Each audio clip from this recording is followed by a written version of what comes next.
Um, Labi, tad varbūt tās pastāsti mums par to, kāds ir šo meditāciju nodoms. Tātad, kā jau tu stāstīji, pirmsākums tam visam ir šis te mazais meditāciju kursiņš, ko mēs paveicām septembra beigas. Tās bija septembris. Septembris, augusts sākums, septembra beigas. Ah, Jā, jā, augusts beigas, septembris sākums. jā. Un tas pirmsākums, protams, tam visam ir pilnīgi kaut kur citur. Pirmsākums ir rīta rosmē, ja, ko es vadīju. Un tad vienkārši es to saucu par atslābināšanos beigās. Tad, protams, visi teica, ka kas tur notiek. Un es vienkārši sāku aizdomāties par to, kad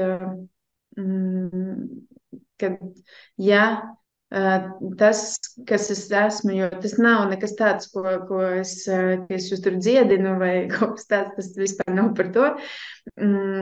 Tas ir veids, kā es tajā brīdī esmu un esot tur, tajā telpā, es vedot jūs, varu palīdzēt jums nonākt tajā telpā. Tas nav par to. Jūs paši sevi dziedināsiet, jūs paši sapratīsiet lietas, atklāsmes, kārtosiet enerģiju, visu pārējo. To darat jūs. Tas, kas ir no manas puses, tā mana iekšējā sajūta par to, ir tas, kad es vienkārši radu šo telpu, kurā jūs varat izdarīt to, kas jums tajā brīdī ir svarīgi un aktuāli. Jā, tas nodoms ir.